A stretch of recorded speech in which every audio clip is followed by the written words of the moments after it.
네, 하나님께 영광의 박수 올려드리겠습니다. 우리 옆 사람과 인사하시겠습니다. 반갑습니다. 축복합니다. 사랑합니다. 네, 오늘 우리 찬양처럼 놀라우신 하나님의 은혜를 기뻐하고 예배하는 이 시간 되시기를 바랍니다. 오늘은 부활절 세 번째 주일인데요. 이제 우리 선교회들별로 또 이렇게 봄나들이들 가실 텐데 이 봄날을 많이 누리시기 바랍니다. 오늘 여름 날씨잖아요. 봄이 길지 않습니다. 이 봄날 또 부활절기를 기쁨으로 보내시는 저와 여러분 되시기를 바랍니다. 요즘 창세기의 말씀을 묵상하고 있는데요. 믿음으로 사는 은혜 또 그 모습들을 살펴보고 있습니다. 오늘은 특별히 노아의 모습과 그 믿음의 사람 노아의 믿음을 함께 나눠보려고 하는데요. 이 노아의 모습을 통하여 우리의 믿음을 다시 한번 돌아보는 시간 되시기를 바랍니다. 아담과 하와가 선악과를 따먹고 에덴에서 쫓겨나 살다가 두 아들을 낳았는데요. 근데 형인 가인이 아벨을 죽이는 사건이 발생하고 말았습니다. 아담과 하와로부터 들어온 그 죄가 자식대의 비극으로 나타난 것이죠. 인류 최초의 살인 사건이 발생한 것인데요. 자식을 먼저 보내는 부모의 마음은 그 어떤 슬픔보다 더한데 그냥 보낸 정도가 아니라 형이 아우를 죽였으니 아담과 하와의 마음이 어땠을까요? 그것도 자신들의 죄 때문에 자식들까지도 고생시키는 것이 계속 마음에 걸렸었는데 이제 살인까지 일어났으니 그래서 자식을 먼저 보냈으니 그 부모의 마음은 아마 찢어졌을 겁니다. 그런데요, 그래도 하나님은 또다시 은혜를 주셔서 아벨을 대신하여 셋째 아들을 주셨습니다. 창세기 4장 25절에서 26절 말씀입니다. 아담이 다시 자기 아내와 동침하매 그가 아들을 낳아 그의 이름을 셋이라 하였으니 이는 하나님이 내게 가인이 죽인 아벨 대신에 다른 씨를 주셨다 함이며 셋도 아들을 낳고 그의 이름을 에노스라 하였으며 그때 사람들이 비로소 여호와의 이름을 불렀더라. 아멘. 셋째 아들의 이름을 셋이라고 지었는데요. 셋째라서 셋이 아니고요. 셋은 주어진 자, 또 안정된 자라는 뜻을 가지고 있습니다. 그러니까 아담의 고백이 들어있는 거죠. 주어진 자, 하나님이 내게 아들을 주셨다. 그리고 안정된 자, 마음의 안정을 얻게 하셨다. 그런 고백이 담긴 이름이 바로 셋인데요. 우리에게도 그렇습니다. 힘든 일이 있을 때 하나님은 우리에게도 힘 주시고 위로해 주시는 분이십니다. 힘들 때마다 하나님 앞에 나아가시면 하나님의 위로가 있습니다. 그 은혜로 힘을 얻고 늘 마음의 평강을 누리며 살아가시기를 바랍니다. 다행히 그 아들은 죽은 형 아벨의 뒤를 이어서 하나님을 잘 섬겼습니다. 그뿐 아니라 하나님의 이름을 비로소 부르기 시작했다라고 기록해주고 있는데요. 이건 아벨의 믿음을 넘어서는 믿음을 말하는 것입니다. 함께 모여 예배하는 공적인 예배의 모습이 나타나기 시작했다라는 거죠. 아벨처럼 그냥 개인적인 제사를 잘 드리는 것을 넘어서 함께 모여 찬양하고 하나님을 높이는 그런 예배의 모습이 나타나기 시작했다라는 것인데요. 그 반면 가인의 후손들은 성을 쌓고 악기와 무기를 만들어서 지극히 세속적으로 살아갔지만 이 셋의 후손들은 하나님을 예배하는 삶을 살았다라는 것입니다. 그런데 그 셋의 후손들도 몇 대를 이어가자 점점 세속화되어 갔고 그런 모습을 보이고 있었습니다. 창세기 6장 1절에서 2절 말씀입니다. 사람이 땅 위에 번성하기 시작할 때에 그들에게서 딸들이 나니 하나님의 아들들이 사람의 딸들의 아름다움을 보고 자기들이 좋아하는 모든 여자를 아내로 삼는지라. 그러니까 이 세속화되어 간 것이 가인의 후손뿐만 아니라 셋의 후손도 마찬가지였다라는 겁니다. 사람들이 땅 위에서 번성하기 시작하면서 하나님의 아들들이 사람의 딸들을 아내로 맞아들이기 시작했다라는 겁니다. 여기서 하나님의 아들은 누구고 사람의 아들은 누굴까요? 학자들 사이의 의견은 좀 분분합니다. 어떤 학자들은 우리나라 드라마의 대표적인 단골 그 주제처럼 귀족이나 높은 지위의 그 집안의 아들들이 가난하고 낮은 지위의 집안의 딸들을 아내로 맞이한 것이다. 뭐 이렇게 보기도 하는데 그건 조금은 거리가 좀 먼 것 같습니다. 또 어떤 학자들은 하나님의 아들이라고 하니까 천사들이 사람들의 딸들과 결혼한 거다 이렇게 보기도 하는데 그것도 사실 말이 안 되는 것이죠. 그래서 가장 타당하다고 보는 것이 바로 경건한 믿음의 가정에서 태어난 셋의 후손들이 경건하지 않은 세상 사람 가인의 후손들과 결혼한 것이다 라고 보는 것이 가장 타당하다고 보고 있는데요. 그러니까 쉽게 말하면 이런 거죠. 믿는 사람들이 믿지 않는 집안의 딸들을 아내로 맞이한 것이다 이렇게 볼 수가 있습니다. 그런데요, 그러면 안 되나요? 안 믿는 사람하고 결혼하면 안 되나요? 물론 믿는 가정끼리 결혼하면 더 좋지만 그래도 믿지 않는 사람과 결혼해서 믿음의 가정을 이룬다면 그것 또한 하나님이 기뻐하는 모습일 겁니다. 근데 문제는 그게 아니죠. 바로 이것입니다. 믿는 사람이 안 믿는 사람과 결혼해서 믿음의 가정을 이루는 게 아니라 더 세속화되어 가고 결국 믿음이 점점 떨어져서 나중에는 그 가정이 믿지 않는 가정이 되고 그 가문이 하나님에서부터 멀어져 간, 완전히 떨어져 간 그런 가문이 된다라는 것이 문제인 것이죠. 그렇다면 이때의 모습은 어땠을까요? 하나님의 아들이 사람의 딸을 아내로 맞이해서 믿음의 가정을 이룬 것이 아니었을 겁니다. 왜냐하면 하나님의 아들들이 사람의 딸들을 아내로 맞이한 이유를 성경은 말해주고 있는데 바로 사람의 딸들의 아름다움을 보고 아내를 맞이했다라고 기록해주고 있기 때문입니다. 아름다운 아내, 잘생긴 남편 맞이하면 안 되나요? 그것도 아닐 것입니다. 기왕이면 잘생기고 예쁜 우리 배우자를 만나면 좋죠. 그렇게 결혼하면 좋죠. 그런데 문제는 아름다움만 보고 결혼하는 게 문제인 것이죠. 아름다움만 쫓아가면 안 되는 것입니다. 성경은 다른 이유를 말하지 않습니다. 그냥 아름다움을 보고 자기들이 좋아하는 모든 여자로 다 아내를 삼았다. 한번 이 느낌을 한번 뉘앙스를 한번 생각해 보시기 바랍니다. 아름다움을 보고 자기들이 좋아하는 모든 여자로 다 아내를 삼았다. 이게 사실 한번 생각해 보십시오. 가인의 후손이 있고 셋의 후손이 있는데 셋의 후손보다 가인의 후손이 더 아름다웠다. 이게 말이 될까요? 통계적으로 그럴 수 없죠. 비슷하게 아름다운 여인들이 여기도 있고 여기도 있겠죠. 근데 이 말은 뭘 뜻하는 걸까요? 이 아름다움은 그냥 아름다움이 아니라 세속적인 아름다움일 겁니다. 화려함을 말할 것입니다. 화려하게 꾸민 모습에 끌렸다. 이제 그런 뜻일 겁니다. 우리가 젊을 때는 잘 모르잖아요. 젊을 때는 우리가 좀 나이가 들면 그 사람의 본연의 미, 정말 내적인 미, 또 순수한 미를 보는데 젊을 때는 외적으로 화려한 그런 미를 많이 좋아할 때가 있습니다. 그런 경우가 있는데 그런 거죠. 그러니까 어떤 그런 순수한 미가 아니라 그 본연의 미가 아니라 겉으로 치장한 화려한 미, 그런데 현혹되어서 그런 모습만을 보고 아내를 맞이한 그런 뜻을 말하는 것일 겁니다. 그리고 이 그 말 안에 아름다움을 보고 자기들이 좋아하는 모든 여자로 다 아내를 삼았다라는 그 말 안에는 이미 외적인 것만을 추구하는 세속적인 모습과 또 하나님의 뜻보다는 내가 좋아하는 여자, 내 마음대로 살아가는 불신앙적인 모습, 또 다 모든 여자로 다 아내를 삼았다. 욕심으로 가득하고 그것을 채우기에 급급한 그 모습으로 살아가는 탐욕적인 모습이 고스란히 담겨 있는 그런 표현인 것이죠. 그리고 그 결과를 보면, 그렇게 살아간 결과를 보면 그 선택과 삶이 어땠는지도 알 수가 있는데요. 창세기 6장 11절 말씀입니다. 그때에 온 땅이 하나님 앞에 부패하여 포악함이 땅에 가득한지라. 아름다움을 보고 결혼하고 살았는데 그 땅은 부패하고 포악해져 갔다라는 것입니다. 온 땅이 하나님 앞에 부패했을 뿐만 아니라 그 포악함이 온 땅에 가득했다라고 말합니다. 결과가 포악과 부패함이라는 것이죠. 그것은 외적인 아름다움을 쫓아갔지만 그것이 지극히 세속적이었다라는 것을 알 수가 있고, 그러니 세속적이었으니 부패하고 포악해져 갔을 수밖에 없는 것이죠. 그러면서 또 이렇게 기록해주고 있습니다. 창세기 6장 12절 말씀입니다.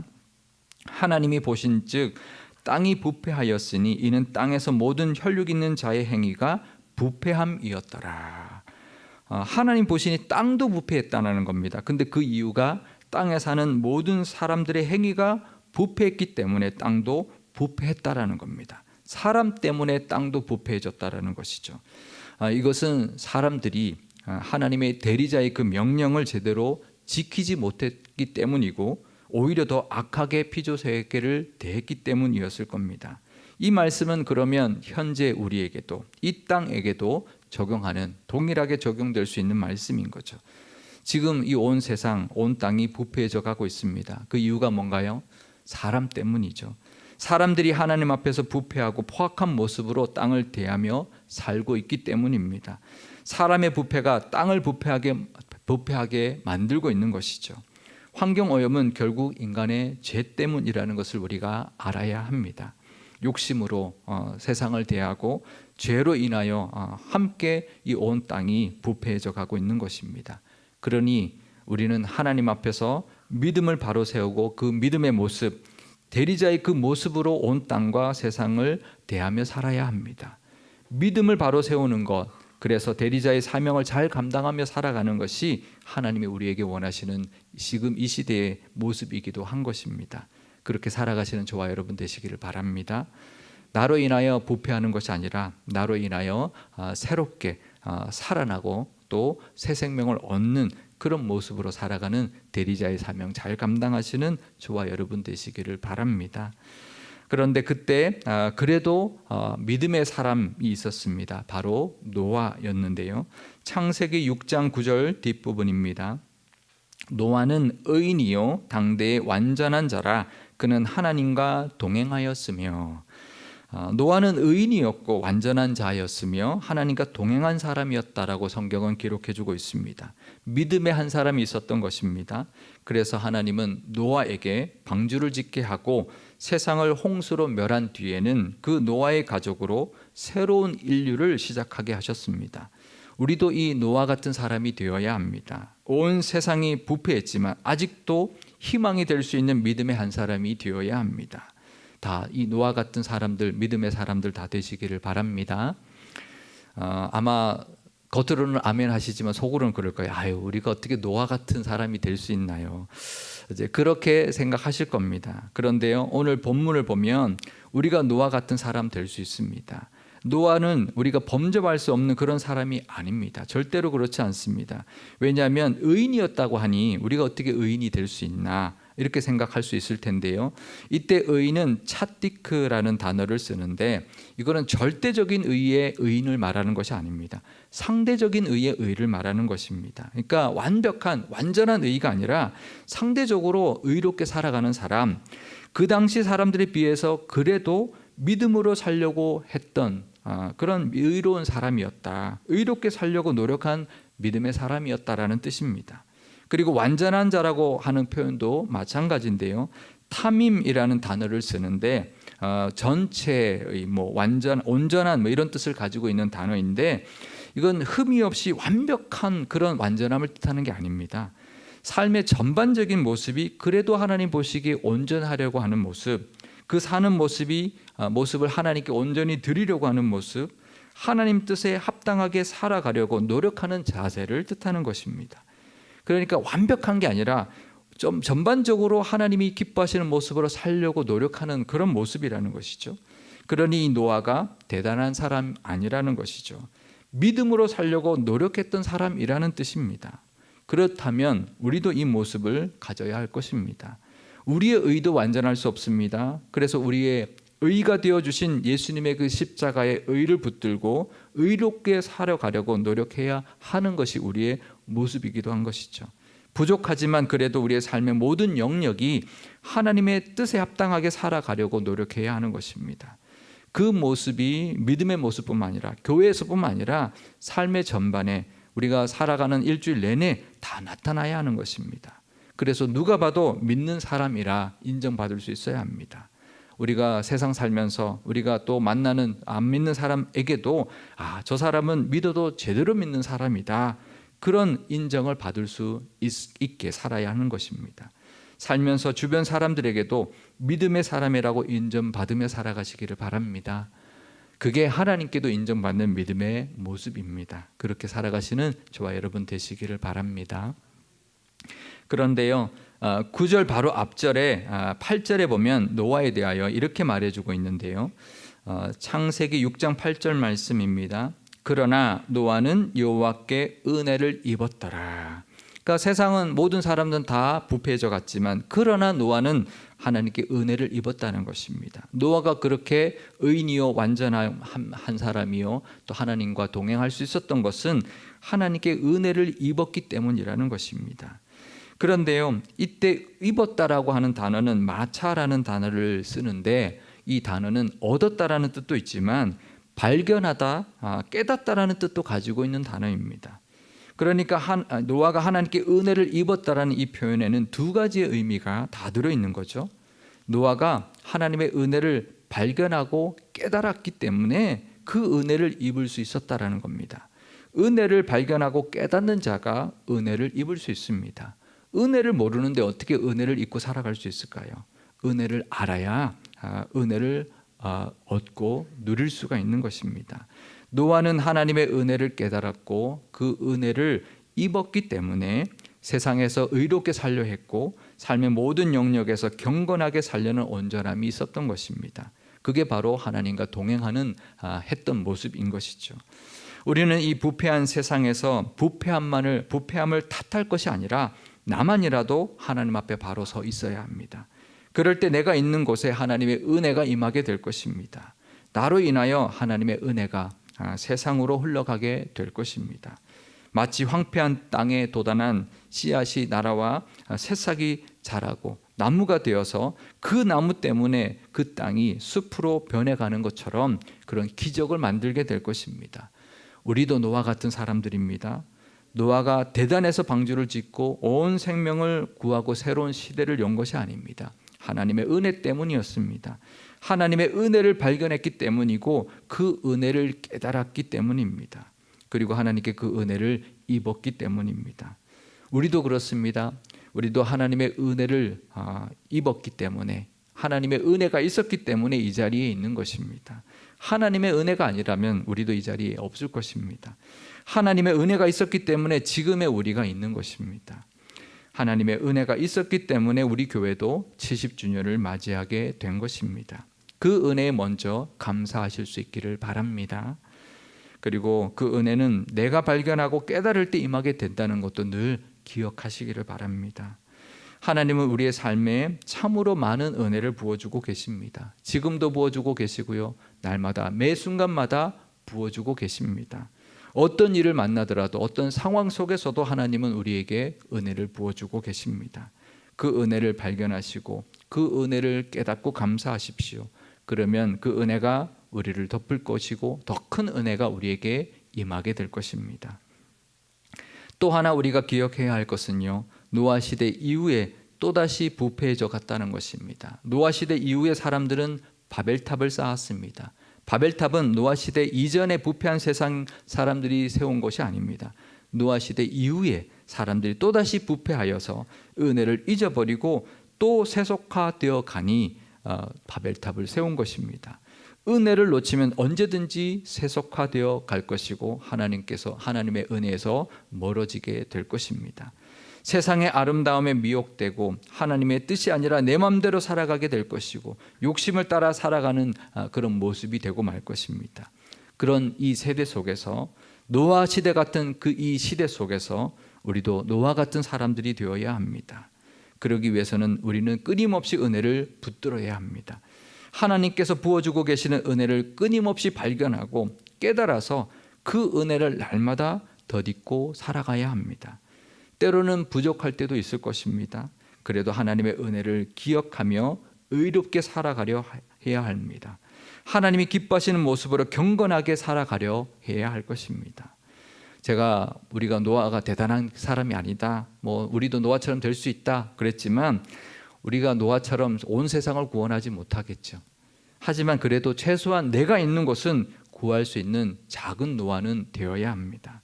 내 가정은 내가 책임져야 되고요. 내가 믿음 바로 서 있어서 내 가정은 믿음으로 굳건히 세워져야 하고요. 내가 있는 곳은 책임질 수 있는 그런 믿음의 사람이 되어야 합니다. 나 때문에 내가 있는 곳이 복을 받도록, 직장이 내가 있는 곳이, 내가 있는 그 직장이 복을 받고 내가 있는 곳이 나 때문에 복을 받는 하나님의 은혜가 임하는 그런 믿음의 사람이, 작은 노아 같은 사람이 되어야 할 것입니다. 이 시대에, 이 땅에, 내가 있는 곳에서 노아 같은 사람으로 살아가시는 우리 교회와 모든 성도님들이 다 되시기를 주님의 이름으로 축원드립니다. 기도하시겠습니다.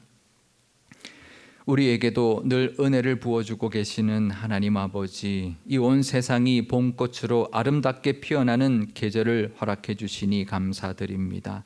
만물도 봄을 맞아 소생하듯이 꽃과 푸른 잎을 피어내고 있으니 우리의 믿음도 다시 피어나게 하시고 하나님이 기뻐하시는 아름다운 믿음의 사람으로 다시 태어나게 하옵소서. 노아가 의롭게 완전하게 하나님과 동행하며 살 수 있었던 것은 하나님께 은혜를 입었기 때문이었습니다. 그리고 그 은혜는 노아가 발견하고 깨달았기 때문에 입을 수 있었습니다. 우리도 날마다 매 순간마다 부어주시는 하나님의 은혜를 발견하게 하시고 깨닫게 하셔서 하나님의 은혜를 입고 사는 은혜의 복이 있게 하옵소서. 은혜를 입었으니 이만큼 살고 있는 줄 압니다. 감사하게 하시고 더 그 은혜에 합당한 모습으로 살게 하옵소서. 그래서 누가 봐도 믿는 사람답게 살아서 하나님께 영광되게 하옵소서. 우리가 있는 곳에 하나님의 은혜와 복이 흘러가게 하시고 부패해져가는 이 세상에서 우리도 노아 같은 사람 되어서 세상을 살리고 사람을 구원하는 사명도 감당하게 하옵소서. 우리 교회가 70주년을 맞이한 것도 다 하나님의 은혜인 줄 압니다. 그 은혜에 보답하기 위하여 더욱 하나님의 이름을 함께 부르며 하나님을 기쁘시게 하는 믿음의 모습이 넘쳐나게 하여 주옵소서. 우리 구주 예수님의 이름으로 기도드리옵나이다. 아멘.